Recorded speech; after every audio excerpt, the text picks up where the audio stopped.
ఈరోజు మనం తీసుకున్న విషయము శివతత్వము, శివోపాసన అనేది మనం వినబోతున్నాం. శివతత్వము అంటే ఎవరు చెప్పగలుగుతారు? ఎవరు చెప్పలేరు. ప్రవచనకర్తలు కూడా మేము చెప్పిన తర్వాత మా గురుగారు కూడా ఇప్పుడు దాదాపు 76 years 76 సంవత్సరాలు మా గురుగారు కానీ నాకు శివుడు తెలుసు అని చెప్పలేదు, నాకు భాగవతం తెలుసు అని చెప్పలేదు. ఎందుకంటే సాక్షాత్తు వేదాలే నేటి నేటి నేటి ఇది అని చెప్తున్నప్పుడు మనలాంటి సాధారణ జీవులు నాకు తెలిసింది ఎలా చెప్పగలుగుతాను? కాబట్టి శివతత్వాన్ని ఎవరు కూడా గౌరవించలేదు. అసిత గిరిశమం సజ్జలం సింధు పాత్రే సురవరుతరు శాఖ లేఖనీ తత్ర మూలి లిఖతి యది గృహీత్వా శారదా సర్వకాలం తదపి. అప్పటికి కూడా అంటే సముద్రం అంతా ఒక ఇంక్ చేసి కల్పతరు వృక్షంని ఒక పెన్లాగా తీసుకొని సాక్షాత్ సరస్వతి అమ్మవారు రాసినా కూడా ఆ శివతత్వం నేను రాయగలిగాను అని సాక్షాత్ శారదా అమ్మవారు కూడా చెప్పలేదు.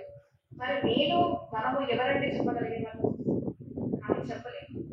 మరి ఎందుకు ఈ విషయం తీసుకున్నారమ్మా మీరు చెప్పలేదు అయితే? ఎందుకు అంటే మళ్ళీ కథాశ్రవణం చేయాలి. శ్రీమద్ భాగవతం అంటుంది ముహురహో రసిక ముహి భావునాః. ముహురహో అంటే మాటి మాటికి వినండి. ఎందుకున్నారంటే మాటి మాటికి ఒకసారి ఎక్స్టర్స్ అంటుంటారు, ఏంటమ్మా గుడికి వెళ్తాం అదే వింటుంటాం, భాగవతం రామాయణం ఏంట హనుమంతుడు ఇలా అన్నప్పుడు మనకు ఆన్సర్ మనం ఏమిస్తాం? ఒకసారి మనల్ని మనం అడగాలి. ఎందుకంటే మళ్ళీ ఆ హనుమంతుడు వచ్చి చూస్తాం, తెలుసు కదా ఎలా ఉంటాడు. ఎందుకు అదే భాగవతుడు, ఎందుకు అదే శివపురాణం ఎందుకు వింటున్నాం మనం? ఒక నిమిషం మీకు మీరు ఆన్సర్ ఇచ్చుకోండి. ఎందుకు వింటున్నారు మీరు కదా? ఎన్నోసార్లు మనం రామాయణ కథ వింటాం, మళ్ళీ వింటాం. ఎందుకు వింటున్నాం? Is it a foolishness that మీకు తెలిసిందే మీరు మళ్ళీ చెప్తున్నారు అనేసి? ద రీజన్ ఈస్, కారణం ఏంటిది అంటే మనిషిలో ఒక గుణం ఉంటుంది. ఏంటిది అంటే స్మృతి నాశ, మర్చిపోతుంటాం. ఎంత భాగవతం విన్న తర్వాత ఇక్కడ బాగానే ఉంటుందండి. విన్న తర్వాత అసలు మనం ఎవరు, ఆత్మస్వరూపం ఏంటిది, నైనం చిన్నదండి శస్త్రాన్ని అన్ని విన్నా బాగానే ఉంది. అలా బయటికి వెళ్ళగానే ఇంట్లో స్కూల్ వచ్చింది బాగాలేదండి, మొత్తం ఎక్కడ పోయిందో జ్ఞానం మనకు తెలియదు. ఇక్కడేమో విన్న తర్వాత బ్రహ్మ జ్ఞానం వచ్చింది నాకు అనుకుంటాము, అక్కడ అలా వెళ్ళగానే మర్చిపోతాం. ఎన్నోసార్లు భాగవత రామాయణం అన్ని విన్న తర్వాత కూడా జీవితంలో కష్టాలు రాగానే మళ్ళీ మర్చిపోతాం. So it is required. అందుకోసం మనకు గురువులు ఏం చెప్తారు అంటే ముహురహో మళ్ళీ వినాలి. ఎలా వినాలి? రసికాః. ఎలాగా అంటే రసయుక్తంలో వినాలి. ఓహో శివపురాణం ఉందా, అలా పదండి తెలిసిందే కదండి మాకు భాగవతం ఎందుకు అన్నమాట ఒక నమస్కారం. కానీ బాగా విన్నారు, దానికి ఒక లక్షణం ఏంటిది అంటే మళ్ళీ వినాలి అనిపిస్తుంది. అదే లక్షణం, మళ్ళీ వినాలి అనిపించాలి. అలాంటి శివతత్వము ఎవరు కూడా గర్వించలేదు. శివ మహిళ స్తోత్రంలో వచ్చిన శ్లోకం అసిత గిరిశమం సజ్జలం సింధు పాత్రే. నేనైనా వర్ణించగలుగుతాను. అప్పటికీ గురువుని స్మరించుకొని ఈ శివతత్వాన్ని చెప్పే ప్రయత్నం మనం చేసుకుంటాం. ఎందుకంటే మహాశివరాత్రి ప్రతి సంవత్సరం వచ్చినా కూడా ప్రతి సంవత్సరం కొత్తదే. ఎందుకంటే 2024లో అయింది, అది పాతది. 2025 కొత్తది కదా. కాబట్టి కొత్త సంవత్సరంలో కొత్త శివరాత్రి నాకు ఈరోజు లభించింది. తెలీదు వచ్చే సంవత్సరం ఉంటానో లేదో. ఇప్పుడు ఉన్నాను కదా శివుని పూజించుకుందాము, ఇప్పుడు ఉన్నాను కదా శివుని పూజించుకుందాము అన్న భావనతో మనము శివరాత్రి అనేది విశిష్టం. మరి ఆ శివుని పూజిస్తున్నాం కదా, విశేషంగా ఇప్పుడు రాత్రి సమయం మనం పూజించి. మరి ఎవరు ఆ శివుడు, ఎందుకు పూజిస్తున్నాము అంటే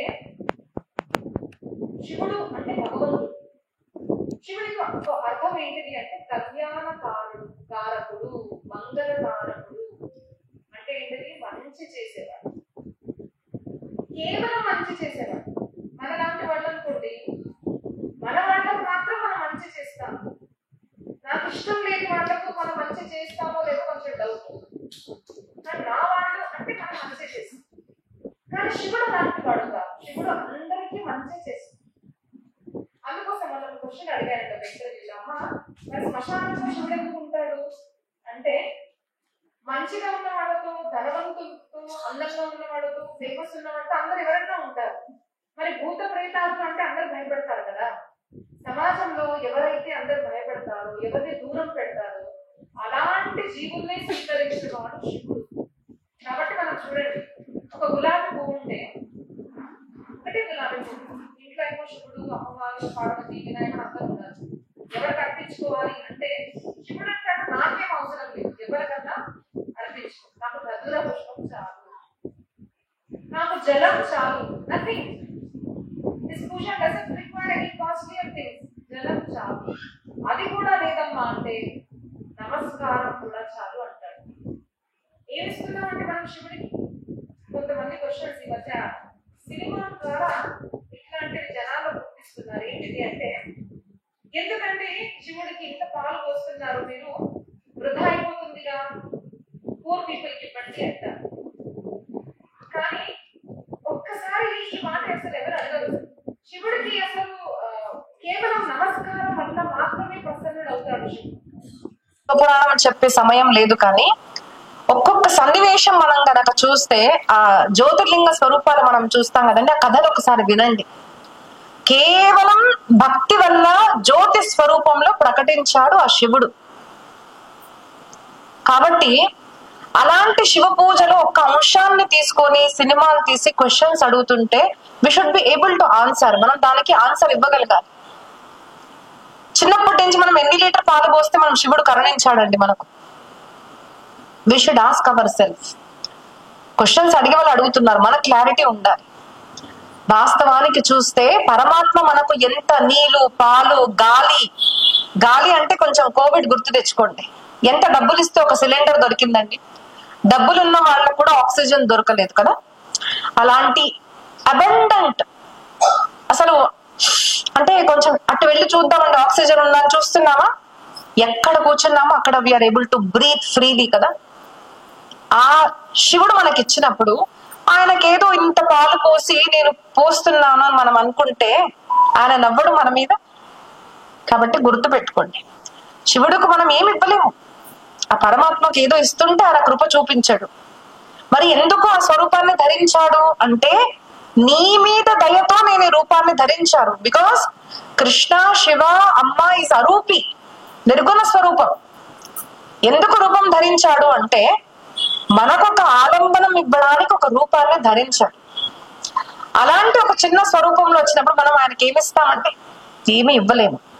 అంటే పోల్చుకోవాలి కదా.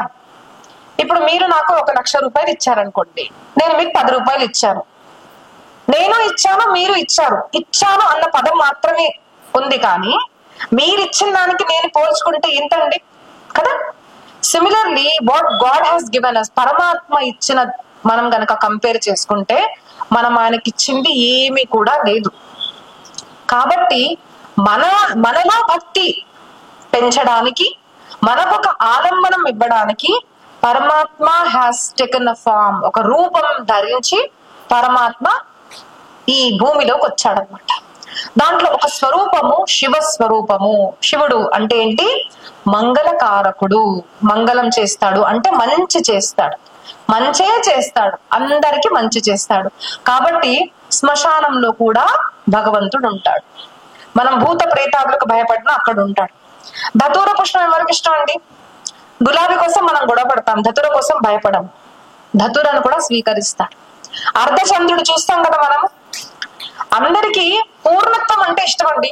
బాగా డబ్బు ఉందండి మా ఫ్రెండ్ అని చెప్పుకుంటాం మనం. డబ్బులు తక్కువ ఉన్నాయి అనుకోండి, సొంత తమ్ముడు కూడా ఎవరే కొంచెం పక్కకి వెళ్ళరా అంటే అంత బాగుంటే మన పరిచయాలు అని మనం చెప్పుకుంటాము. కానీ when we are in lower stage nothing is there. Somnath కథ చదవండి. ఆ సోముడు క్షయరోగి ఉన్నప్పుడు కూడా ఈ సెడ్, అక్కడ శివుడు అంటాడు అనమాట, నీకు రోగం ఉన్నప్పుడే నేను ధరిస్తాను. ఎందుకు అంటే జీవుడు అల్ప జ్ఞాని, అల్ప బుద్ధి, అల్ప శక్తివంతుడు.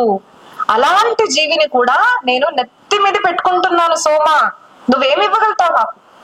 కానీ నీ క్షయ రోగం, నీకు డౌన్ స్టేజ్ ఉన్నప్పుడు కూడా నేను నిన్ను ఎప్పుడు ఇక్కడ నా దగ్గర పెట్టుకుంటాను అన్న దానికి చిహ్నంగా ఆ అర్ధచంద్రం అనేది ఉందన్నమాట.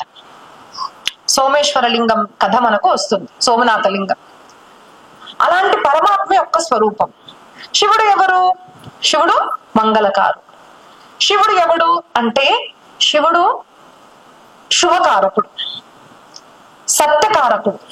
సత్యమే శివము, గుర్తు పెట్టుకోండి.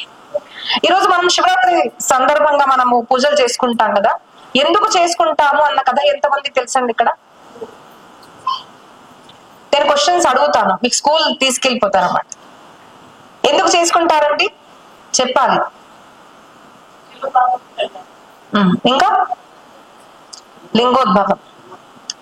ఏది నిజం రెండిట్లో? రెండు నిజం. ఎలాగో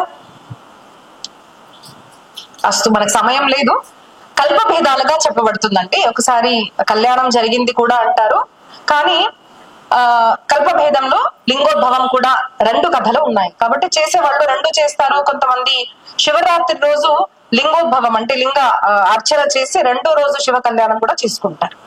ఏదైనా కానివ్వండి, ఆయన బర్త్డే ఉన్నా, మన భాషలో బర్త్డే ఉన్నా, మ్యారేజ్ యానివర్సరీ ఉన్నా కూడా ఆయన ఎప్పుడు మంచి చేస్తాడు కాబట్టి ఏది చేసుకున్నా పర్వాలేదు. కానీ శివపురాణంలో ముఖ్యంగా వచ్చిన కథ ఏంటిది అంటే, ఒకసారి ఏమైంది అంటే బ్రహ్మదేవుడు ఆయనకు అహంకారం వచ్చిందనమాట, నేను గొప్పవాడిని.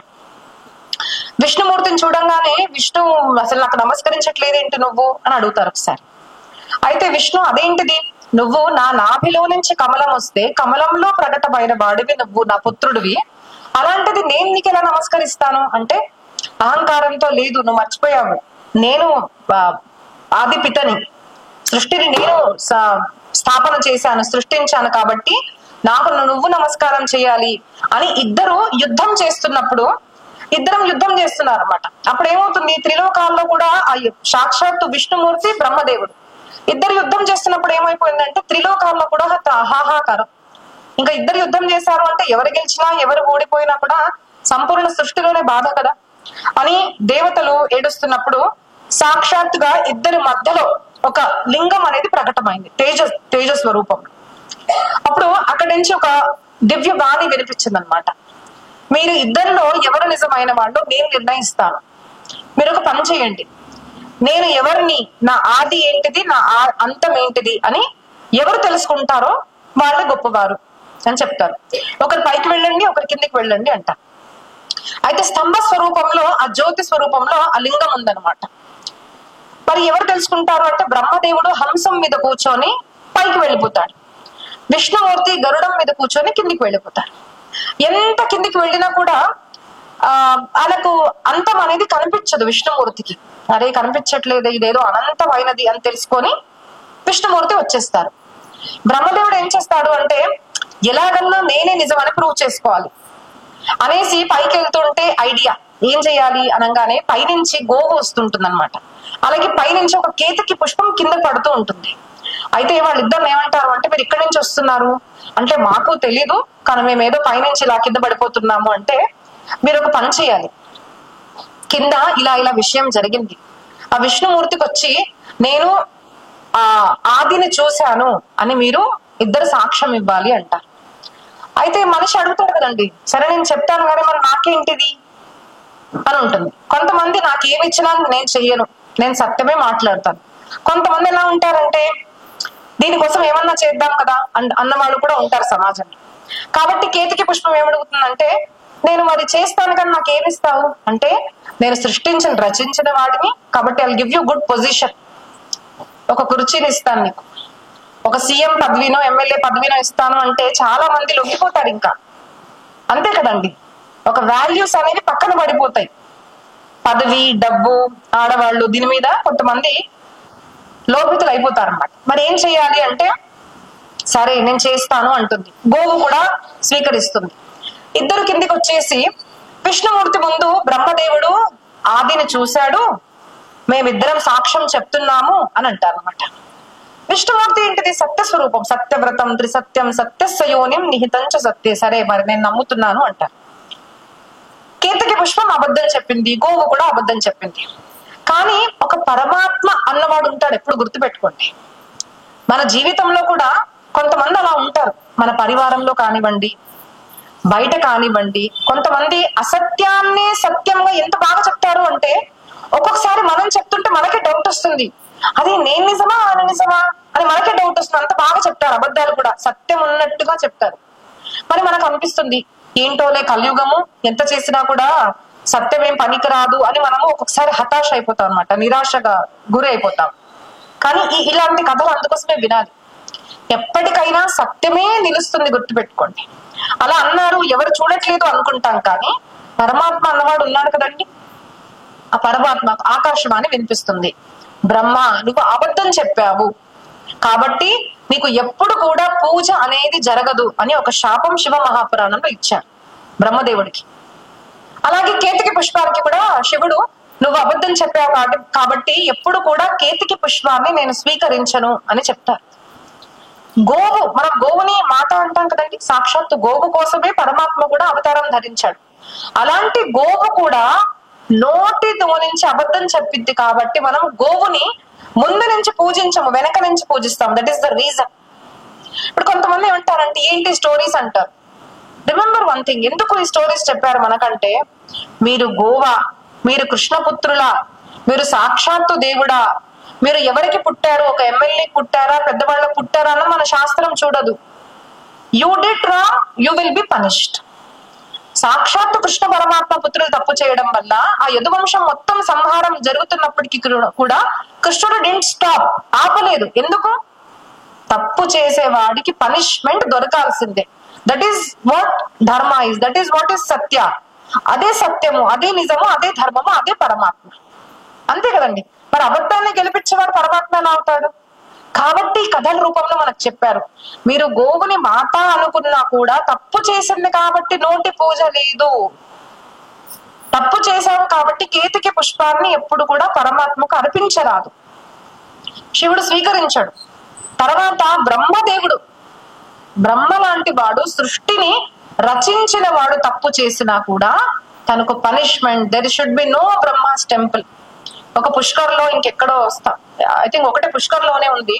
తర్వాత ఒక స్వామీజీ రాజస్థాన్ లో స్థాపించినట్టు ఉంది, కానీ దానికి దోషంగా ఆయన శరీరం అనేది ఆయన తొందరగా అంతం అనేది జరిగిందండి, ఒక కథ. సో రాజస్థాన్ లో కూడా ఒక టెంపుల్ ఉంది. సో పూజించరాదు, అసత్యం పలికిన వాడిని పూజించరా. మరి ఇలా శాపం ఇవ్వంగానే బ్రహ్మదేవుడు కూడా క్షమాపణ అడిగారు. ముగ్గురు క్షమాపణ అడిగితే ఆ బ్రహ్మదేవునికి 5 ముఖాలు మొదట, దాంట్లో ఒక ముఖం తీసేశారు. ఏ ముఖంతో నువ్వు అబద్ధం చెప్పావో ఆ ముఖాన్ని దేవుడు తీసేశాడు. కాబట్టి బ్రహ్మ చతుర్ముఖిగా అయ్యాడు. పూర్వము బ్రహ్మ పంచముఖిగా ఉండేవాడు, అది మనం గుర్తుపెట్టుకోవాలి. మరి ఇలా జరిగిన తర్వాత, ఓ విష్ణు, నువ్వు ఓడిపోయావు అన్న భావన లేకుండా, నువ్వు ఏ ఈర్ష లేకుండా, నువ్వే సత్య స్వరూపము అంటే నువ్వే మొదట పుట్టావని నీకు తెలిసినా కూడా మనకు ఉంటుంది కదండి, నేను ప్రూవ్ చేసుకోవాలి నేను అని. ఏం చేస్తాము అంటే ఒకసారి మనం గొడవ చేసేస్తాం అన్నమాట, అబద్ధ ఆచరణ చేసేస్తాం. కానీ పరమాత్మ విష్ణు డిడ్ంట్ డూ దట్. కాబట్టి సృష్టిలో ఎప్పుడు కూడా నిన్ను పూజింపబడతారు, నువ్వు పూజింపబడతావు, అన్ని చోట్లని మందిరాలు ఉంటాయి అని పరమాత్మ శివుడు ఇలా శాసనం చేసినట్టు మనకు శివపురాణంలో చూపిస్తుంది. అయితే లింగోద్భవం మొదట జరిగిన రోజే ఈ శివరాత్రి, మాఘ చతుర్దశి, కృష్ణపక్ష చతుర్దశిలో జరిగింది. ఈ స్థానం ఎక్కడ అంటే మనకు అరుణాచల ప్రాంతం అని చెప్తారు. మరి ఆ శివుడు బర్త్డే కదా, పుట్టాడు, ఒక అవతారం ధరించారు. ఆ రోజు మనం ఆయన పూజిస్తున్నాం.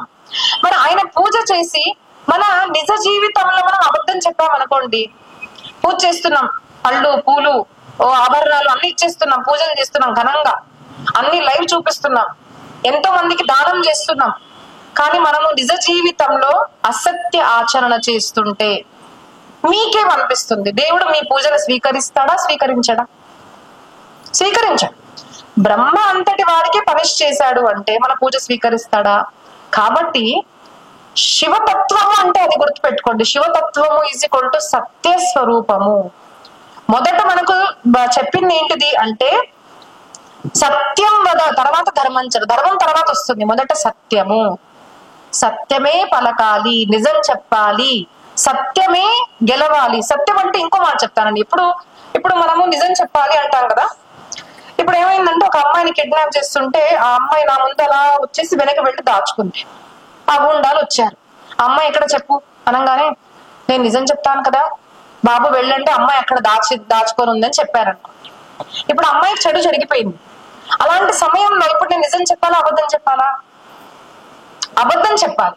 నేను అబద్ధం చెప్పాను, నాకు తెలియదు బాబు ఎక్కడికి వెళ్ళిపోయిందని చెప్పేశాను, వాళ్ళు వెళ్ళిపోయారు.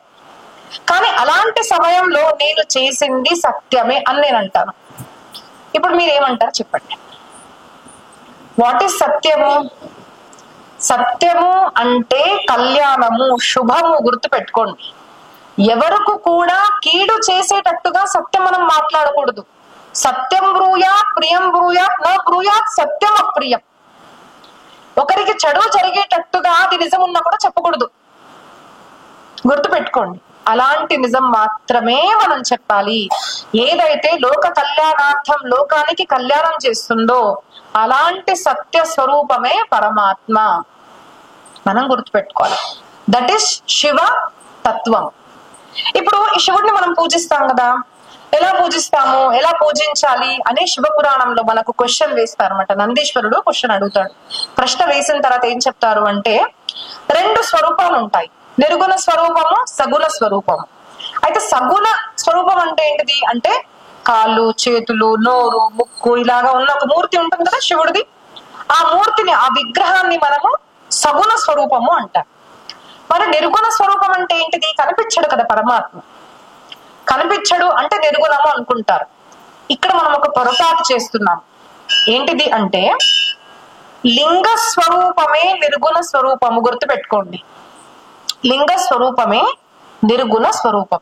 ఎందుకంటే మనం వివిధ గుడ్లలో చూడండి, మరి లింగం ఒకసారి పెద్దగా ఉంటుంది, చిన్నగా ఉంటుంది, గుండ్రంగా ఇలా చిన్నగా ఉంటుంది. మనము శ్రీశైలం వెళ్ళామంటే చిన్నగా శివలింగం, మహాకాళం వెళ్ళామంటే పెద్ద శివలింగం, కొన్ని చోట్ల ఓవల్ షేప్ లో ఉంటుంది. వివిధ రూపాల్లో మనం చూస్తున్నాము. కానీ ఆయనకు కాళ్ళు, చేతులు, నోరు ఏది కూడా కనిపించట్లేదు. ముందు నుంచి పూజించవచ్చు, వెనక నుంచి పూజించవచ్చు, రైట్ లెఫ్ట్ ఎక్కడన్నా పూజించవచ్చు. అంటే మనకి ఎందుకు అంటే ఆయన నిర్గుణుడు, ఆకారం లేనివాడు. కాబట్టి లింగము అని చెప్తే కొంతమంది మూర్ఖులు, వాస్తవానికి నేను వాడుతున్న పదము ఏమైపోయింది అంటే లింగము అంటే పురుష జననేంద్రియమే లింగము అని చెప్పి దాన్ని ఆడవాళ్ళు పూజించకూడదు అని వీడియోలు చేసేవాళ్ళు చేస్తున్నారు. కొంతమంది దాన్ని నమ్మేసి అవునమ్మా మరి ఆడవాళ్ళు ముట్టుకోవద్దంట కదా అని కూడా ప్రశ్నిస్తున్నారు. ఎందుకు అలాగ జరుగుతుంది అంటే ఒక అథెంటిక్ గురు పరంపరలో మీరు శివ పురాణము, శివతత్వము వినడం లేదు. కాబట్టి చెప్పేవాళ్ళు చెప్తున్నారు, గురువులు చెప్తున్నారు, ఎంతమంది వింటున్నారు? ఇలాంటి వాటికి ఆడియన్స్ ఉండదు. నేను ఎప్పుడు అంటుంటానండి, కలియుగంలో there is no demand for bhakti, there is no demand for dharma. ధర్మం ఎవ్వరికీ వద్దు, ధర్మ ఫలం మాత్రం అందరికీ కావాలి. ధర్మ ఫలం ఏంటిది? సుఖము, శాంతి. పరమాత్మ మాకు శాంతిని ప్రసాదించిన అందరూ కోరుకుంటాము. మరి ఎంతమంది ధర్మాన్ని ఆచరిస్తున్నారు? That's a question mark. కాబట్టి మన పురాణాల్లో పురాణకర్తలు అందరూ కూడా ఏం చెప్తారు అంటే లింగము అంటే సంస్కృత పదం, మన ఇంగ్లీష్ లో చెప్పాలి, లౌకిక భాషలో చెప్పాలి అంటే సింబాల్. సింబాల్ అర్థం చేసుకోండి. ఇప్పుడు ఒక కంపెనీ ఉంది, పతంజలి అనుకోండి, ఆయుర్వేదిక్ కంపెనీ. ఎలా తెలుస్తుంది? దానికి ఒక చిహ్నం ఉంటుంది, అదేదో దంచేది అలా పెట్టేసి కొన్ని ఆయుర్వేదిక్ మూలికలు పెట్టారు అంటే ఓ ఈ పతంజలి ప్రోడక్ట్ అంట. హిందుస్థాన్ లీవర్, ఆ సింబల్ రాగానే అర్థం అయిపోతుంది. ఈటీవీ, జెమినీ టీవీ, ఇలా అది చూడంగానే మనకు అర్థమైపోతుంది ఇది అదండి. So what is symbol?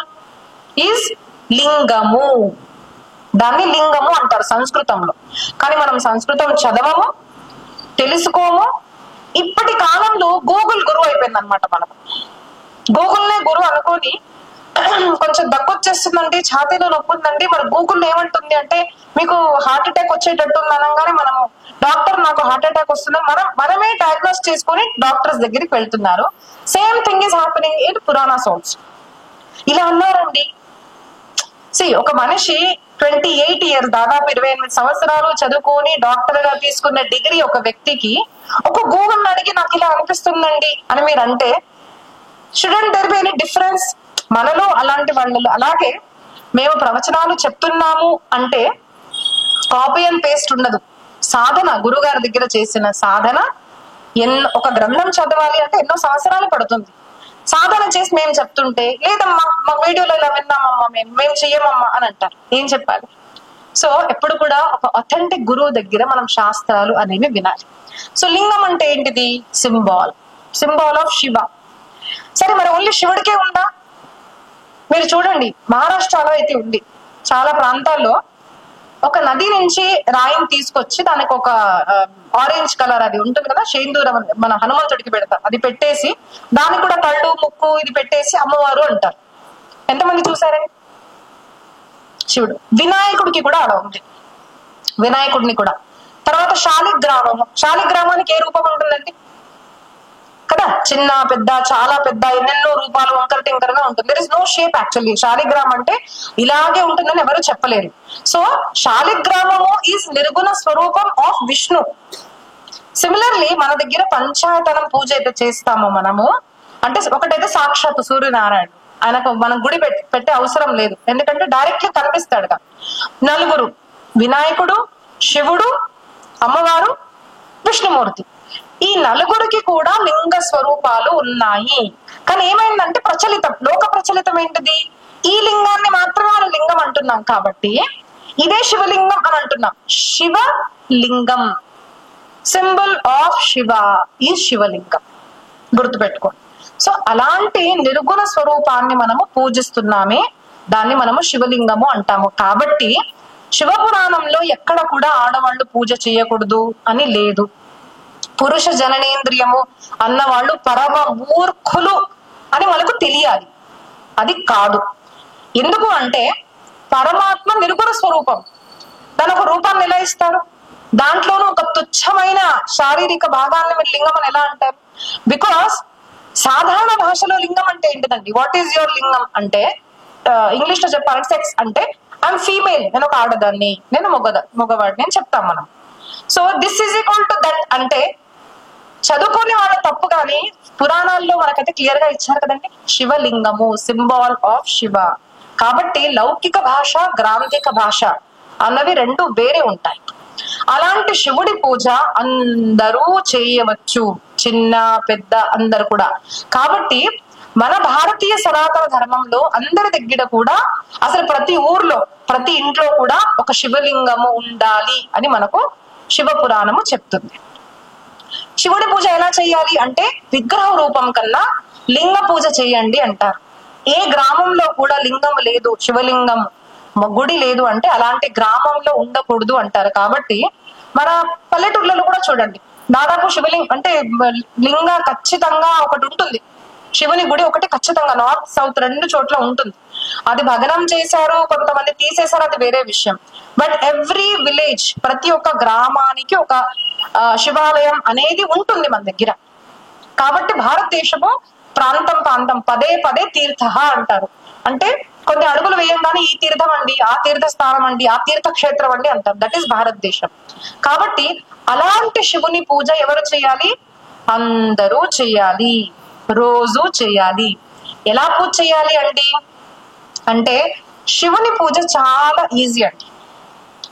Shiva puja, శివోపాసన is very very easiest పూజ అన్నమాట. ఎలాగా అంటే ఆయనకు ఒక్క నమస్కారం, మాకేమి లేదమ్మా అంటే ఒక నమస్కారం చేసినా కూడా శివ పూజ అన్నది అయిపోతుంది, శివుడు ప్రసన్నుడు అయిపోతాడు అనమాట. That is the reason. శివోపాసన మనకు పురాణాలు గనక చూస్తే దేవతలు చేస్తారు, కానీ అసురులు కూడా శివ పూజ చేస్తారు. మీరు చూడండి, ఎప్పుడు కూడా అసురుడు విష్ణు భక్తి చేస్తున్నట్టు మనకి ఎక్కడ ఉండదు, కానీ అసురుడు శివుని పూజ చేస్తున్నట్టు మనకు అన్ని చోట్ల దొరుకుతుంది. ఎందుకు అంటే విష్ణుమూర్తి ఇస్ వెరీ క్లియర్. తప్పు చేస్తున్నావు అంటే తమ్ముడా, అన్న, అక్క, చెల్లి అన్నది లేదు, నువ్వు పనిష్ చేయబడదు.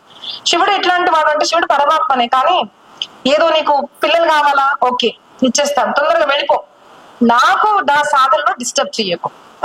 శివుడు అలాంటి వాడు అనమాట. కాబట్టి ఎవరైనా వచ్చి స్వామి నేను పాలు పోస్తాను, నేను ఇలా ప్రదక్షిణ చేస్తాను, నాకు పిల్లల్ని ఇచ్చే అంటే ఓకే, నాకు కొంచెం ధనాన్ని ఇచ్చేసే ఓకే, ఈజీగా అంటే భోలా శంకరుడు అంటారు అనమాట. త్వరగానే వరదానం ఇచ్చేవాడు కాబట్టి శివుని పూజ అందరూ చేస్తారు. కానీ సీక్రెట్ ఏంటిది అంటే శివుని నిజంగా మనం ప్రసన్నం చేసుకున్నప్పుడు శివుడు ఒక సీక్రెట్ ఒకటి ఇస్తాడనమాట మనకు. ఏంటిది అంటే నిజంగా శివభక్తి చేశాం మనము, శివుని దగ్గర నాకేమి వద్దు స్వామి నువ్వే కావాలి అంటే, అలాంటప్పుడు ఆయన ఇచ్చిన గుప్తధనము అంటే రామ ప్రేమ. శ్రీరామ ప్రేమని ప్రసాదించేది గురు స్వరూపంలో ఉన్న శివుడు అని మనకు అన్ని పురాణాల్లో కూడా మనకు ఎన్నో ఉదాహరణలు దొరుకుతాయి అన్నమాట. శివుని పూజిస్తేనే మనకు కృష్ణ భక్తి అనేది దొరుకుతుంది. అది చాలా మంది మిస్ అవుతారు తెలుసుకోండి. కాబట్టి శివస్వరూపాన్ని పూజిస్తే నిజమైన ధనం మనకు ప్రాప్తమైంది ఏంటిది అంటే విష్ణు భక్తి. ఆ విష్ణు భక్తి పొందిన తర్వాత శివుడిని వదిలేయం మనము. శివుడు విష్ణుమూర్తి ఇద్దరు ఒకటే అన్న జ్ఞానం మనకు అప్పుడు దొరుకుతుంది. అప్పుడు తెలుసుకోవాలి మనం, ఓకే నాకు కరెక్ట్, నాకు నిజమైన మార్గంలో నేను ఉన్నాను అనేసి. సో ఇది ఎప్పుడు మనము అసురుల దగ్గర చూస్తాం అనమాట. శివ పూజ ఎలా చేయాలి అంటే మనకు శివ పురాణంలో చెప్తారండి. ఏమీ లేదు అంటే నమస్కారము, లేదమ్మా మేము ఏదో పెట్టి మేము పూజ చేయాలి అనుకుంటున్నాము అంటే శివుడికి చాలా ఇష్టమైనది జలధార. జలంతో మాత్రమే శివుడిని పూజించాలి. రోజు కూడా ఎవరు శివలింగం మీద నీళ్లు పోస్తారు. ఇంట్లో కూడా శివలింగం పెట్టుకోవాలి. చాలా మంది ఇంట్లో పెట్టుకోవాలమ్మా ఇంకా ఎన్నో డౌట్స్ అడుగుతారు. సింపుల్ థింగ్ అండి. ఒక ప్లేట్ లో మనం వినాయకుడు శివుడు అమ్మవారు పెట్టేసుకొని నీళ్లు పాలు మళ్ళీ నీళ్లు పోసి తుడిచి గంధం పెడితే 10 నిమిషాల కన్నా ఎక్కువ పట్టదు. ఆ తీర్థం, చందనం, గంధము, కుంకుమ, పుష్పము, దీపము, నైవేద్యం పెడితే ఎంత టైం పడుతుందండి? Maximum 15 minutes. మనకున్న 24 గంటల్లో ఎంత టైం మనం వేస్ట్ గా ఫోన్ మీద స్పెండ్ చేస్తామండి. ఒకరితో మాట్లాడుతుంటే గంటలు గంటలు వెళ్ళిపోతాయి. అలాంటిది ఒక 15 నిమిషాలు మనం శివ పూజ చేయలేమా? నిత్యం ప్రతి ఇంట్లో కూడా శివ అభిషేకం ఎవరి దగ్గర జరుగుతుందో ఆ శివుని అభిషేకంతో వచ్చి నీళ్ళు ఎవరైతే తాగుతారో దాన్ని తీర్థము అంటారు. అది ఇంకా నీళ్లు ఉండదు, తీర్థం అయిపోతుంది. అది ఎవరైతే తాగుతారో అన్ని రోగాలు నాశనం అవుతాయి. ఇంట్లో కలహాలు జరుగుతుంటాయి కదండి. చాలా మంది నాకు ఫోన్ చేసి చెప్తారు, అమ్మ మా ఇంట్లో చాలా గొడవలు జరుగుతున్నాయి, అసలు ఏం చేయాలో అర్థం కాదు అంటే సింపుల్, ఇంట్లో అందరికి తీర్థం తాకిపించండి. ఛాలెంజింగ్ గా చెప్తున్నాను, 44 days అందరికి తాకిపించండి, బుద్ధి మారుతుంది. తీర్థము గుర్తుపెట్టుకోండి, తీర్థము నీళ్లు ఉండదు. అంత గొప్పతనము తీర్థానికి ఉందన్నమాట. చాలా మందికి చనిపోతారు అంటే ఆయుష్ ఆరోగ్యము కూడా ఇవ్వగలిగేది శివుని పూజ చేసిన తర్వాత వచ్చే తీర్థం అంటే భగవంతుని యొక్క తీర్థం. కాబట్టి తీర్థ మహాత్మ్యము అంత ఇంత అనుకోకండి. అలాగా రోజు శివునికి జలధార, మాకు సమయం లేదు అంటే కేవలం జలము వేయండి. లేదు ఇంకా సమయం ఉంది అంటే జలము, పాలు, పెరుగు, తేనె, చక్కెర అంటే కొంచెం నేను హెసిటేట్ చేస్తానండి, ఎందుకంటే ఇప్పుడు అది ఎంత ప్యూర్ ఉందో నాకు కూడా తెలియదు. కాబట్టి ఇక్షు రసము, షుగర్ కేన్ జ్యూస్, తర్వాత వివిధ ఫలాల జ్యూస్ ని దాంతో అభిషేకం చేసి స్వామివారిని తుడిచి గంధం పెట్టి దేవుడికి ఒక బిల్వ పత్రము, ఒక తెల్ల పుష్పము, దేవుడికి మందార పుష్పము తెలుపు రంగు పుష్పాలంటే ఇష్టము, అర్పించి ధూపము, దీపము, నైవేద్యము, నమస్కారం. ఇంత ఎవరు రోజు చేస్తారో వాళ్ళన్ని కోరికలు తీరుతాయండి. రోజు చేసేవారికి రోజు చేయండి, జీవితంలో మార్పు అనేది తెలుస్తుంది. మా గురుగారు ఒక మాట ఏం చెప్తారు అంటే 2 విషయాలు ఎప్పుడు వదలకూడదు. ఒకటి ఏంటిది అంటే దేవుని పూజ, రెండోది భగవన్నామ స్మరణ. ఇదే అనుష్ఠానం అండి, ఇది ఉపాసన. మనం ఎలాంటి ఉపాసన చేస్తాము? శివోపాసన అంటే మనకు దేవుడు శివరాత్రి రోజు గుర్తొస్తాడు అనమాట. ఒకరింట్లో అయితే అభిషేకానికి మా తమ్ముడు వెళ్తే చెప్పాడు, అక్క నేను వాళ్ళ ఇంటికి వెళ్తే ఏకంగా ఆ పనంపై తీసుకొచ్చి బకెట్ లో దేవుళ్ళన్నీ పెట్టేసి విగ్రహాలు పెట్టేసి నీళ్లు పోసేసి ఆ కడిగేసి అలా పెట్టేశాడంట. సో విగ్రహాలు కాదు, విగ్రహాలు పరమాత్మ అన్న భావన ఎప్పుడైతే వస్తుందో అప్పుడు you will start taking care of it. మన నా పరమాత్మ. ఉదాహరణకు చెప్పాలి అంటే మన భర్త సేవ వేరే ఆడది చేస్తే మనమే ఒప్పుకుంటామా అంటే ఒప్పుకోము. ఏమన్నా కానీ నా భర్త సేవ నేనే చెయ్యాలి అన్న భావన పరమాత్మ దగ్గర కూడా ఉండాలి. నా పరమాత్మను నేనే స్నానం పోస్తాను, నేను అభిషేకం చేస్తాను, నేను రోజు చేయలేను అంటే ఒక నమస్కారం నేను రోజు వెళ్ళి చేస్తాను. దీన్ని ఉపాసన అంటారు. ఉపాసనకు తాత్పర్యం ఏంటిది అంటే ఆసన. ఆసనం అంటే ఏంటిది? దగ్గర కూర్చోవడం. అంటే దగ్గర, ఆసనం అంటే కూర్చోవడం. మరి ఉపాసన చెయ్యాలి అంటే దగ్గర కూర్చుంటేనే ఉపాసన అవుతుందా? కాదు. ఇది శాబ్దిక అర్థము. అంతరార్థము ఏంటిది అంటే మనము నిజంగా మనం ఎక్కడున్నాము అంటే మన మనసు ఎక్కడున్నా అక్కడ మనం ఉన్నాం. గుర్తుపెట్టుకోండి. స్కూల్లో అనేవారు కదండి, బాడీ ప్రెసెంట్ మైండ్ అబ్సెంట్ అంటారు. మనం ఇక్కడ ఉన్నా కూడా నేను ఇక్కడ ప్రవచనానికి వచ్చాను కానీ మా కోడలు ఏం చేసుకొని తింటుందో ఏంటో, ఇంట్లో ఒక్కతే ఉంది.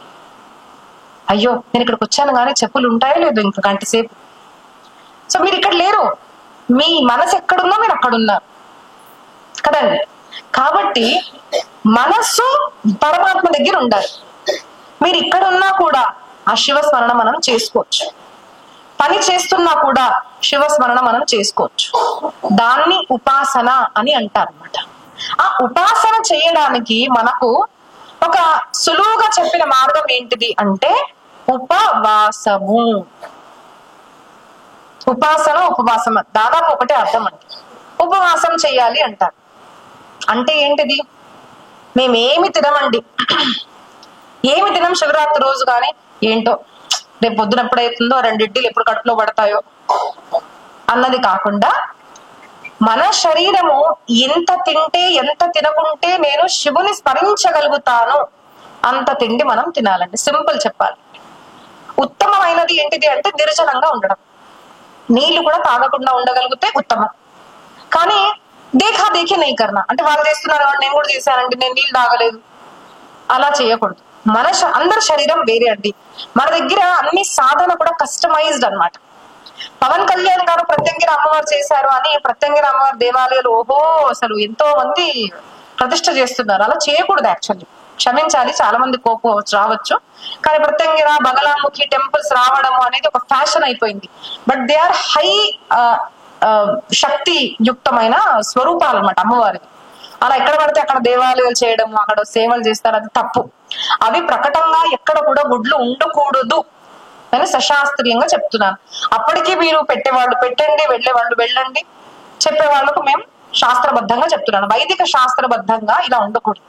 మరి ఆయనకి ఎందుకు చెప్పారండి అంటే కస్టమైజ్డ్. మన దగ్గర ఉపాసన ఎప్పుడు కూడా ఎవరికి ఏ ఉపాసన చెప్పాలో అదే ఉపాసన చెప్తారు. మనకు బ్రహ్మచారులకు, గృహస్థులకు, వానప్రస్థులకు, సన్యాసులకు ఉపాసన వేరే ఉంటుంది. వృద్ధులకు, చిన్న బాలులకు, తరుణులకు ఉపాసన వేరే ఉంటుంది. ధనం కావాలి, వివాహం కావాలి, పిల్లలు కావాలి, యశం కావాలి అని వేరే వేరే కోరికలు ఉన్న వాళ్ళకు వేరే వేరే ఉపాసన అనేది చెప్తారు. దట్ ఈజ్ సనాతన ధర్మం. మొదట మనం మైండ్ లో ఏం తీసేసేయాలి అంటే మనం అందరం ఒకటే అండి, అందరం ఒకటే. అంటే అబ్బా ఎంత మంచి అమ్మవారు అంటే అంటారు. బట్ నేను చెప్తానండి, అందరం ఒకటి కాదు. అందరం ఒకటైతే మీ అందరికి బ్లడ్ కావాలనుకోండి, నేను ఇస్తాను, అందరికి తీసుకోగలుగుతారా? Not accepted, right? First blood test అనేది చేస్తారు, యాక్సెప్ట్ అవుతుందో లేదు. ఏదో బోన్ మ్యారో ఇవ్వాలండి మీకు, నా బోన్ మ్యారో మీతో మ్యాచ్ అవుతేనే నేను ఇవ్వగలుగుతాను. ఆర్గన్ డొనేషన్ సొంతం నా తల్లికి, నా చెల్లికి నేను ఇవ్వాలి అంటే ఇవ్వలేము. నా టిష్యూస్ వాళ్ళతో మ్యాచ్ అవుతేనే నేను ఇవ్వగలుగుతాను. మరి సైన్స్ ఇలా చెప్తున్నప్పుడు మనం ఆధ్యాత్మికంగా మనం ఏం చెప్తున్నాం అంటే అందరూ ఒకటి కాదు అంటే ఎందుకు వినం మనం? అందరూ ఒకటే అండి అంటారు. సినిమాల్లో డ్రామా లాగా దీన్ని కోసేసి ఇదిగోండి రక్తం ఎర్రదే కదా అందరూ ఒకటే అంటారు. అందరం ఒకటి కాదు. అందరూ శరీరము, అందరి జన్మ, అందరి కర్మ భిన్న భిన్నంగా ఉండడం వల్ల అందరికీ వేరే వేరే ఉపాసన పద్ధతి మనకు సనాతన ధర్మంలో చెప్పబడింది. కాబట్టి వాళ్ళు చేస్తున్నారు కాబట్టి నేను చేయడం అన్నది కాదు. సింపుల్ ఒకటే ఏంటిది అంటే అందరూ కూడా దేవ పూజ చెయ్యాలి, దేవ ఉపాసన అన్నది చెయ్యాలి, ఇది చెప్పారు. కాబట్టి వాళ్ళు ఉపవాసం నీళ్లు తాకుండా చేస్తున్నారు అంటే నేను చేస్తాను అంటే నువ్వు అరగంట సేపు అయ్యాక నీకు బాగా ఆకలేస్తుంది, లో బీపీ పడిపోయావు అనుకో, అప్పుడు దాని కారకులు ఎవరు? మేమైతే చెప్పలేదు కదా, పురాణాలు చెప్పలేదు కదా. సింపుల్ థింగ్ అండి. నీళ్లు తాగకుండా ఉండగలుగుతారా అంటే ఉత్తమం. అమ్మ ఉండలేము, పాలు, పళ్ళు, ఫ్రూట్స్ తీసుకోండి. ఎప్పుడు తినాలనిపించినందుకు తిన్నారు అనుకోండి, అది వాసన. నాకు దీనికి ఆకలేసిందా మనం ఆలోచించాం. గుర్తుపెట్టుకోండి, 2 ఆకలి. దీనికి ఆకలేసిందా అర్థం చేసుకోవాలి. ఇక్కడ ఉంటుందండి, నేనేం తినలేదు, టిఫిన్ టైం అయిపోయింది, ఇంకా ఏం తినలేదు అంటే దీనికి ఆకలేసినట్టు. దీనికి ఆకలేస్తే తినండి, పర్వాలేదు. ఒక 2 మాలలు ఎక్కువగా చేసుకోండి, 2 ప్రదక్షిణలు ఎక్కువగా చేసుకోండి. లేదు అమ్మ అది కూడా మాకు కుదరదు అంటే ఇంకేదో చిప్స్ కానివ్వండి, ఆలుగడ్డలు ఇవన్నీ ఉంటాయి కదా, దుంపలు, ఇవి తినండి. లేదు అమ్మ ఉండలేము, ఏకభుక్తంగా చేయండి. లేదమ్మా అస్సలకి చెయ్యలేము అంటే నేను నా ఉదాహరణ చెప్తానండి. 2016 తర్వాత నా హెల్త్ చాలా పాడైంది. నేను నీళ్ళు తాగినప్పుడు నాకు వామిటింగ్ అయిపోయింది. నేను మా గురుగారికి అడిగాను, గురుగారు మరి మా ఇంట్లో బాగా పట్టింపులు అనమాట, అలా చేయకూడదు, నువ్వు సోమవారం చేస్తున్నావు, మానేస్తున్నావు, మరి ఏదో జరిగిపోతుంది, అలా ఉండకూడదు అంటే నేను ఇలా చేస్తే నేను పోతాను, ఇంకా నేను చేయలేకపోతున్నాను. సో అథెంటిక్ ఆన్సర్ కావాలి కదా. గురువు గారిని అడిగితే ఇప్పుడు తిను, ఉపవాసాలు మానేసాయి, నీ హెల్త్ బాగయ్యాక నువ్వు స్టార్ట్ చెయ్యి అన్నారు. నేను ఎన్నో రోజులు తిని చేశానండి ఉపవాసం, తిని ఉపవాసాలు నేను చేశాను. మా గురువు గారు అయోధ్య రామ మందిర్ కోశాధ్యక్షులు, మహాత్ములు, పండితులు అని నాకు చెప్పారు. ఇప్పుడు ఏం చేస్తున్నాను, ఇప్పుడు ఉపవాసం తక్కువ తిని నేను చేయగలుగుతున్నాను, తింటున్నాను, ఎందుకంటే అల్సర్ ఉంది. కానీ అప్పుడు 2-3 సార్లు తినేదాన్ని, ఇప్పుడు 2 సార్లు, 1 సారి తిని చేయగలుగుతున్నాను. ఎందుకు, ఇప్పుడు నాకు హెల్త్ కోలుకుంది. కాబట్టి సాధన అన్నది customised according to your disease, నీ శరీరము, నీ మానసిక స్థితి, నీ సామాజిక స్థితి. కాబట్టి మన దగ్గర అందరూ దశాంశం దానం ఇవ్వాలని ఎక్కడ చెప్పలేదు. 1 రూపాయి ఇచ్చినా అదే ఆశీర్వాదం ఇస్తాము, 500 ఇచ్చినా అదే ఆశీర్వాదం ఇస్తాం. ఎందుకంటే అందరికీ ఆర్థిక సామర్థ్యము, మానసిక సామర్థ్యము, సామాజిక సామర్థ్యము, బుద్ధి సామర్థ్యం ఒకటిగా ఇవ్వలేదు కదా. సో అందరికీ ఒకటే ఎలా చెప్తారు, కాబట్టి ఒకటే ఉండదు. కాబట్టి శివోపాసన, శివ ఉపవాసము అంటే మన శరీరాన్ని బట్టి, మన సామర్థ్యాన్ని బట్టి మనము శివ ఉపాసన చెయ్యాలి. మూల తాత్పర్యార్థం ఏంటిది అంటే శివ స్మరణ చేస్తూ ఉండాలి, దాన్ని ఉపాసన అంటారు. ఎందుకు అంటే ఈ రోజు ఉపవాసం చేశామండి, బాగా పూజ అన్ని చేసాము, రేపు అయ్యేసరికి మళ్ళీ ఆఫీస్కి వెళ్ళాలి, అందరూ వాళ్ళ పనిలోకి వెళ్ళిపోతారు. మరి రేపేంటిది అంటే నెక్స్ట్ శివరాత్రికేనా, టాటా బాయ్ బాయ్, నాకు నువ్వు వచ్చే శివరాత్రికి గుర్తొస్తావు, అంతేనా? కాదు, రోజు భగవంతుని స్మరణ చేయాలి. మరి ఎలా చేయాలి అంటే మన పని చేసుకుంటూ మనం భగవంతుణ్ణి స్మరించుకోవాలి, దాన్ని ఉపాసన అంటారు. శివ ఉపాసన, శివ ఉపవాసము దగ్గరగా ఉండడం. కాబట్టి ఇలాంటి ఉపాసన యొక్క తాత్పర్యార్థం మీకు ఎవరు చెప్పగలుగుతారు, గురువులు చెప్పగలుగుతారు. డెసిషన్ ఎవరిది, మనది. మన శరీరాన్ని, మన మనస్సును, మన జీవితాన్ని చూసుకొని మనం ఉపాసన అన్నది చేయాలి. కాబట్టి ముఖ్యమైన సాధన ఎలా చేస్తామంటే మనసుతో చేస్తాం, శరీరంతో కాదు, మనసుతో చేస్తాం. ఇది శివోపాసన. మరి ఎలా పూజ చేయాలి, శివపురాణం ఏం చెప్పింది అంటే ఇంట్లో సగుణ స్వరూపం కన్నా లింగ స్వరూపాన్ని స్థాపించి పూజించండి, అందరూ కూడా పూజించవచ్చు. మా దగ్గర సాంప్రదాయం లేదండి, మేము వైష్ణవులండి అని కొంతమంది చెప్తారు. ఒక 1000 శ్లోకాస్ నేను శివపురాణం నుంచి తీసిస్తాను. శివుడు విష్ణుమూర్తి ఒకటే, విష్ణుమూర్తిని పూజించని వాడు నాకు పూజ చేస్తే నేను స్వీకరించను. ఒక 1000 shlokas I will take from Shiva Purana. కాబట్టి మీరు శాక్తులా, మీరు ఏ ఉపాసకులు, ఏ సాంప్రదాయము అన్న దాంతో సంబంధం లేదు. మన శరీరము, మన సృష్టి పంచభూతాత్మకము. కాబట్టి పంచాయతన పూజ అందరూ చేయాలి. మొదట వినాయకుని పూజ, రెండవది శివలింగ పూజ, శక్తి పూజ. ఆ శక్తి లక్ష్మి, సరస్వతి, కాళీ, దుర్గా, రాధ ఎవరైనా కానివ్వండి, శక్తి పూజ మనం చెయ్యాలి. 4వది విష్ణుమూర్తి, అంటే విష్ణుమూర్తి, బాలాజీ, నరసింహస్వామి, మలకుల పద్ధతిలో మనం చేసుకోవాలి. 5వది సాక్షాత్తుగా సూర్యనారాయణుడు. ఈ పూజ అందరూ చేసుకోవాలి. మరి స్పెషల్ పూజ ఎప్పుడు అంటే శివరాత్రి రోజు, శివుడు బర్త్డే. ఎవరు పుట్టినరోజు అంటే వాళ్ళ కొత్త బట్టలు కొంటాం కదా మనము, అలాగా ఆ రోజు వాళ్ళని స్మరించుకోవాలి, వాళ్ళ చరిత్ర మనము వినాలి. ఈ శివ పూజ ఎలా చేయాలి అంటే నేను ఇప్పుడు పూజా పద్ధతి చెప్పాను. ఎప్పుడు చేసుకోవాలి, రోజు చేసుకోవాలి, అందరూ చేయాలి. కానీ విశిష్టంగా శివరాత్రి అని అంటారు. ఎందుకు అంటే దానికి 2 కారణాలు ఉన్నాయి. ఒకటి ఏంటిది అంటే రాత్రి సమయంలో పూజ శివునికి ఇష్టము, రాత్రి సమయంలో అమ్మవారికి కూడా పూజ ఇష్టము. మనము పగలు, మధ్యాహ్నము, సాయంత్రం 3 సమయాల్లో పూజ చేసుకోవాలండి. అంటే విశిష్ట ఉపాసన నవరాత్రుల్లో, శివరాత్రి, ఇలా అష్టమి ఇలా ఉన్నప్పుడు 3 ప్రహరాల్లో కూడా పూజ చేసుకుంటే చాలా మంచిది. దానిలోనూ అసలు మాకు సమయం లేదమ్మా, ఏదో ఒక్క సమయం మేము చేయగలుగుతామో చెప్పండి అంటే అమ్మవారి పూజ, శివుని పూజ ఈ రాత్రి సమయంలో చేయాలి. ఆ రాత్రిని ఎలా విభజించాలని మీకు చెప్తాను నేను. రాత్రి అంటే ఏంటిది, సంధ్యా సమయం అయిపోయింది అంటే రాత్రి ప్రారంభమైంది. సాయంత్రం 6 నుంచి పొద్దున 6 వరకు ఇది రాత్రి కాలం. సాయంత్రం 6 నుంచి పొద్దున వరకు రాత్రి కాలం. ఈ అంటే 12 గంటలు. దీంట్లో 4 ప్రహరాలుగా డివైడ్ చేశారన్నమాట. 6 నుంచి 9 ఒకటి, 9 నుంచి 12 ఒకటి రెండోది, 12 నుంచి 3 3, 3 నుంచి 6 4. ఈ 4 ప్రహరాల్లో కూడా శివ పూజ చేస్తే చాలా చాలా చాలా చాలా మంచిది. ఇది ఒకటి. ఎలా పూజించాలి అంటే, మీరు స్వయంగా పూజ చేసుకుంటే మంచిది. మేము పూజ చేసుకోలేమమ్మా అంటే ఎవరైనా పూజ చేస్తుంటే అక్కడికి వెళ్ళి కూర్చోండి. దర్శనం చేసుకున్నా కూడా మనకు పూజా ఫలితం దొరుకుతుంది. రెండవది, రాత్రి సమయంలో పూజ చేసుకోవాలి, ఉపాసన చేయాలి అంటే రాత్రి మేల్కొని ఇవి ఆడడము, పేకాట ఆడడము, ఆటలు ఆడడము, సంగీతం కాదు. రాత్రి ఉపాసన సమయము, పరమాత్మని యొక్క స్మరణ చేసే సమయము. భజన చేసుకోండి, భగవన్ నామ స్మరణ. పూజ చేసుకోండి, లేదు అంటే పూజ చేస్తున్న వారి దగ్గరికి వెళ్ళి కూర్చోండి. కానీ ఈ సమయంలో ఏకంగా మనము శివ స్మరణ చేయడం అనేది చాలా ప్రాముఖ్యత.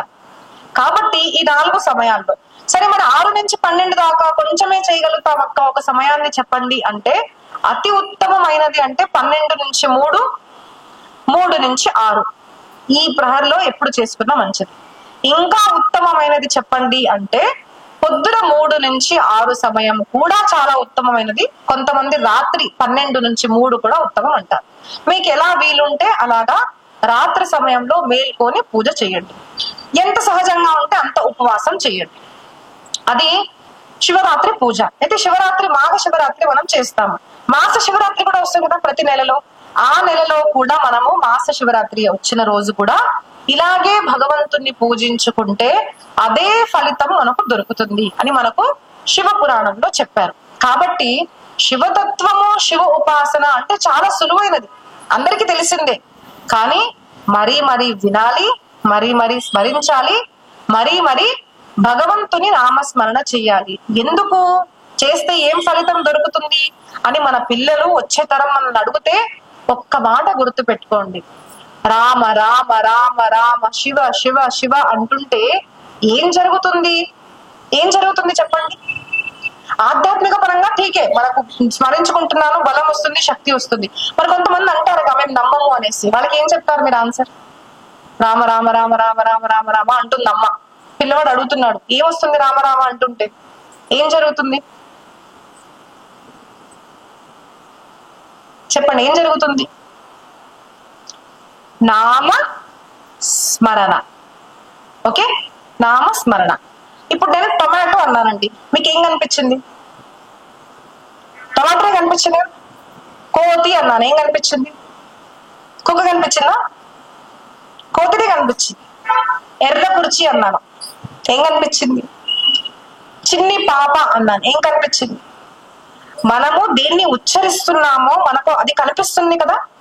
సిమిలర్లీ నామ స్మరణ, నేను నామాన్ని స్మరిస్తున్నప్పుడు రామ రామ రామ శివ శివ శివ అంటున్నప్పుడు నాకు రాముడు కనిపిస్తున్నాడు.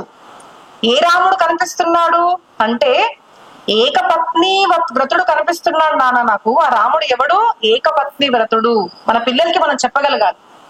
ఇప్పటి కాలంలో ఒకరితో పెళ్లి చేసుకొని బయట ఇంకో ఆడదాంతో తిరిగే కాలంలో నేను రామ రామ అంటున్నాను చూడు, నేను ఏకపత్ని వ్రతుడిని గుర్తు చేసుకుంటున్నాను. I'm remembering a good character person అని మనం చెప్పగలగాలి. నేను రామ రామ అంటే ఎవరిని గుర్తు చేసుకుంటున్నాను? తండ్రి మాట నిలబెట్టుకోవడానికి ఏ రోజైతే రాజ్యం దొరుకుతుందో ఆ రాజ్య అభిలాష వదిలేసి వనవాసానికి వెళ్ళిపోయాడు రాముడు, మాతృపితృ భక్తుడు, ఆయనను గుర్తు చేసుకుంటున్నాను. కొంచెం ధనం దొరుకుతుంది అంటే మీరు విదేశాలకి పారిపోతున్నారే పిల్లలు, తల్లిదండ్రులు మీకు గుర్తు రావడం లేదే, మీకు ఈ మాట అర్థం కాదు. నేను మాతృపితృ భక్త రాముడిని గుర్తు చేసుకుంటున్నాను అని చెప్పగలగాలి. ఇలాగా మనకు రామ రామ అంటే రామ చరిత్ర కనిపించాలి. Who is Rama? కనిపిస్తున్నాడే ఒక చరిత్రవంతుడుగా. రామ చరిత్ర విన్నవాడు చరిత్రవంతులుగా మారుతారు. కృష్ణ చరిత్ర విన్నవాడు చరిత్రవంతంగా మారుతారు, మంచివారుగా మారుతారే. అలాంటి హరే రామ హరే కృష్ణ శివ అన్న తత్వాన్ని నేను స్మరించుకుంటున్నాను అని మనం చెప్పగలగాలి. ఎలా చెప్పగలుగుతారు అంటే దానికోసం మొదట మనము కథాశ్రవణం చెయ్యాలి. మళ్ళీ ఆరంభానికి వచ్చాను కాబట్టి కథాశ్రవణము చెప్పే ప్రవక్త మీద ఉపకారం కోసం కాదు, నా జీవిత ఉద్ధారం కోసం నేను కథ వింటున్నాను అని మనం అర్థం చేసుకొని శివరాత్రి ఇలాగా ఇంతే కాదు, చాతుర్మాస్యము సమయం తీసి మరి భగవత్ కథాశ్రవణము మనము చేయాలి. And this is the best social service in the whole world. గుర్తుపెట్టుకో, హోల్ వరల్డ్ లో ఎవరేమన్నా ఏంటండి ధర్మ ప్రవక్తలు డబ్బులు అడుగుతుంటారు, ఇలా చేస్తారు అలా చేస్తారు అన్నా కూడా నేను చాలా క్లియర్ గా చెప్తాను. ఈ రోజు పిల్లలు అడిక్ట్ అవుతున్నారండి. డ్రగ్ అడిక్షన్, ఫోన్ అడిక్షన్, పరస్త్రీ అడిక్షన్, పరపురుష addiction, whatever is happening. ఏకైక మార్గము రామకథ, కృష్ణ కథ. కాదు అంటే చెప్పండి. నిలబట్టి ఎవరన్నా నన్ను క్వశ్చన్ అడగొచ్చు, కాదమ్మా చెప్పండి, ఛాలెంజింగ్ గా నేను చెప్తాను. చిన్న ప్రాబ్లం వస్తే చనిపోవడానికి వెళ్తున్నారే, అలాంటి వాళ్ళకు ఎన్ని ప్రాబ్లమ్స్ వస్తున్నా how Vishwamitra has won the పదవి ఆఫ్ ఒక బ్రహ్మర్షిగా ఎలా అయ్యాడు, how did he reach there, ఒక సాధారణ మనిషి. ఇన్ని ప్రాబ్లమ్స్ వచ్చినప్పటికీ కూడా ఇంట్లో నేను తరిమేశాడు, చంపడానికి ప్రయత్నించిన how Pandavas one the war against లక్షల కొద్ది సేన ఉన్నా కూడా వాళ్ళని ఎలా గెలిచారు పాండవులు ఆత్మహత్య చేసుకోకుండా అన్నది మహాభారతం మనకు చెప్తుంది. మన జీవిత మేనేజ్మెంట్ కోర్సెస్ ఏదైనా ఉన్నాయి అంటే ఉత్తమమైనవి మహాభారతం. పరివారంలో ఎలా ఉండాలి, పారివారిక ప్రేమ నేర్పించాలి అంటే రామాయణం. హౌ టు లివ్ నేర్పిస్తుంది, హౌ టు డై నేర్పించేది శ్రీమద్ భాగవతం. అండ్ నేను ఛాలెంజింగ్ గా చెప్తున్నానండి, ఎవరన్నా ఎంత చదువుకున్న వాళ్ళు కూడా వచ్చి నాతో డిబేట్ లో కూర్చోవచ్చు. అమ్మా ఇది మీరు చెప్పేది అబద్ధం. I'm challenging. స్క్రిప్చర్స్ తీసుకొచ్చే మార్పు ఏంటిది అంటే ప్రతి మనిషికి ఒక దారిని చూపిస్తుంది. నేను ఎవరిని మళ్ళీ ప్రారంభం అదే. కాబట్టి అందరం కూడా ప్రయత్న పూర్వకంగా తమ తమ జీవితాల్లో శ్రీమద్ భాగవత సప్తాహము, రామాయణ సప్తాహము 9 రోజులు 7 రోజులు ఇలాగా మనము ఇవ్వాలి. అయితే మేము ఇలా చేస్తుంటాము. దానికి నేను ఏం చెప్తాను అంటే 7 రోజులు ఒక 4-5 గంటలు కూర్చోవాలి అంటాం. ఇక్కడ దక్షిణ భారతంలో ఏం చేస్తుంటారు అంటే అమ్మ 40 రోజులు రామాయణం చెప్పండి, రోజుకు గంటన్నర మేము కూర్చోలేము అంటారు. ఒక్కసారి చేసి చూడండి, 7 రోజులు భాగవతం వినండి. ఛాలెంజింగ్ గా చెప్తున్నారు, మీరు 4 గంటల దాకా లేవరు. That power is there in Krishna katha. నేను చూపిస్తాను మీకు, ఒకసారి వినండి. సమయం లేదు అని మాత్రం అనకండి. ఇంటికి వెళ్ళి ఎంత సమయం మీరు వృధా చేసుకుంటున్నారో ఒక వారం రోజులు, పొద్దున్న లేసాను, బ్రష్ చేశాను, స్నానం చేశాను, మాట్లాడాను, ఫోన్ ఎంతసేపు చూస్తా అంటే 10 నిమిషాలు అనుకుంటాం, తీరా చూస్తే 3 గంటలు పోతాయి, అర్థం కూడా కాదు. 6 గంటలకి ఖచ్చితంగా సీరియల్ చూడాల్సిందే, 6 నుంచి 10 అంతే, ఎక్కువ చూడము. ఇలాంటి మన సమయము మనము ఒక్క 1 year లో 365 days లో ఒక 7 రోజులు ఇవ్వలేమా అండి? టార్గెట్ పెట్టుకోండి, నేను వచ్చి చెప్తాను. 7 రోజులు భాగవతము, వచ్చే సంవత్సరం శివ మహాపురాణం, వచ్చే సంవత్సరం రామాయణము. ఇలా వింటే కదండి మనకు తెలిసేది మనం ఎందుకు ప్రవచనాలు చెప్తున్నారు, మన ఆర్య సనాతన ధర్మ వైదిక పద్ధతి ఏంటిది, ఎందుకు ఎన్ని ఇబ్బందులు వచ్చినా, ఎన్నిసార్లు నా భర్తతో నేను గొడవ పడినా అదే భర్తతో నేను 50th anniversary సెలబ్రేట్ చేసుకున్న భారతదేశంలో ఆడవాళ్ళు ఎందుకున్నారు, మా గొడవలు కాలేదా? మీరేదో చిన్న గొడవ కాగానే మీరు డివోర్స్ తీసుకుంటున్నారు, ఎగ్జామ్ లో ఫెయిల్ అయ్యాక ఆత్మహత్య చేసుకుంటున్నారు, మాకు ప్రాబ్లమ్స్ రాలేదా? ఎందుకు అంటే మా జనరేషన్ మాకు అమ్మ నాన్నలు రామాయణం భాగవత కథలు చెప్పి పెంచారు. కాబట్టి ఈ రోజు మీరు మీ పిల్లల్ని ఇలా పెంచాలి అంటే మీకు తెలిసి ఉండాలి కదా. కాబట్టి కథాశ్రవణం అనేది చేయండి. అది చెప్పడానికి ఇక్కడ నేను వచ్చిన కారణం ఏంటిదంటే శివతత్వము, శివోపాసన ఏదైతే మనం వింటున్నామో అది మొదట మనకు వచ్చేది శ్రవణం వల్లే వస్తుంది, అంతే కదండి. శ్రవణం వల్లే ఇంత కొద్ది మనం తెలుసుకున్నాం. కాబట్టి ప్రయత్నపూర్వకంగా కథాశ్రవణము అనేది అందరూ చేయాలి.